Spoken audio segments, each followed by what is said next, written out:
Hello दोस्तों, आपका स्वागत है मेरे YouTube channel Ajay tech non tech में। तो आइए आज मैं आपको लेके चलता हूँ ग्रामर के नेक्स्ट स्टेप पे। कौन सा है? सब तो टेंस हम पढ़ रहे थे, तो टेंस में हम देखेंगे आज प्रेजेंट इंडेफिनिट टेंस। तो प्रेजेंट इंडेफिनिट टेंस की जो पहचान होती है वो हिंदी के ता है, ती है, ते है आदि शब्दों का वर्णों का प्रयोग किया जाता है। जैसे एग्जाम्पल, राम घूमता है, सीता नाचती है, लोग घूमते हैं, वो नहीं जाता है आदि। तो इसमें पहला आता है हमारा अफर्मेटिव सेंटेंस या सकारात्मक वाक्य। इसका रूल जो होता है वो सब्जेक्ट प्लस वर्ब की फर्स्ट फॉर्म प्लस यस या ईएस और थर्ड पर्सन सिंगुलर अगर सब्जेक्ट के साथ यस या ईएस लगाते हैं और प्लस ऑब्जेक्ट। ठीक है, तो दोस्तों अगर सब्जेक्ट थर्ड पर्सन सिंगुलर है तो मुख्य क्रिया के साथ यस या ईएस का प्रयोग होता है, अन्यथा नहीं होता है।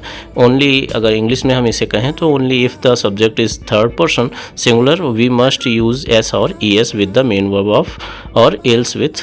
तो अब आगे देखें तो अगर फर्स्ट पर्सन, सेकंड पर्सन या थर्ड पर्सन के सिंगुलर प्लूरल कॉन्सेप्ट से आपको कोई दिक्कत आए तो आप लेसन 2 दोबारा पढ़ सकते हैं। तो आइए अब जानते हैं। अब ये जानना ज़रूरी है कि किन मुख्य क्रियाओं के साथ यस और मुख्य क्रिया के साथ ईएस का प्रयोग किया जाता है। अगर आप ये जान लें कि किन मुख्य क्रियाओं के साथ ईएस का प्रयोग होता है तो स्पष्ट हो जाएगा कि बाकी बची हुई सभी मुख्य क्रियाओं के साथ ईएस का प्रयोग किया जाता है। तो इसको इंग्लिश में भी समझ लेते हैं। Now the question is when to put s and when to put es with the main verb.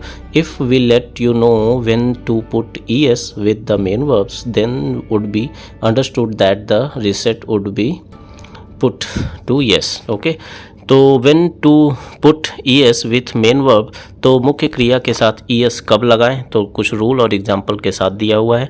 With the main verbs ending with letter O. अगर हमारा मेन वर्ब जो है वो ओ लेटर से एंड होता है तो हमें वहाँ पर es का यूज़ करना है, जैसे कि गोज और does. With the main verb ending with es S और एस एच। अगर हमारी मेन वर्ब एस एस या एस एच वर्ड से एंड होती है तो हमें वहाँ पर यूज़ करना। एग्जाम्पल जैसे कि किसेस, मिसेस, पासेस, पुसेस, रसेस एसेट्रा। और आगे देखें तो with the main verbs ending with x, Z Z और सी एच। तो ये अगर लेटर मेन वर्ब के साथ लास्ट में एंड में होते हैं तो आपको ई एस लगाना है। तो जैसे कि फिक्सेस, रिलैक्सेस, बजेस, कैचेस और रीचेस। तो दोस्तों ये आपको चैप्टर कैसा लगा? अगर अच्छा लगा तो चैनल को लाइक, शेयर और सब्सक्राइब ज़रूर कीजिएगा। और आगे फर्दर मैं अभी और वीडियोस लेकर आऊँगा जिसमें आपका पूरा टेंस कंप्लीट किया जाएगा और ग्रामर से रिलेटेड जो भी चीज़ें हैं सारे सब्जेक्ट, सारे चैप्टर मैं कंप्लीट करूँगा। Thanks for watching.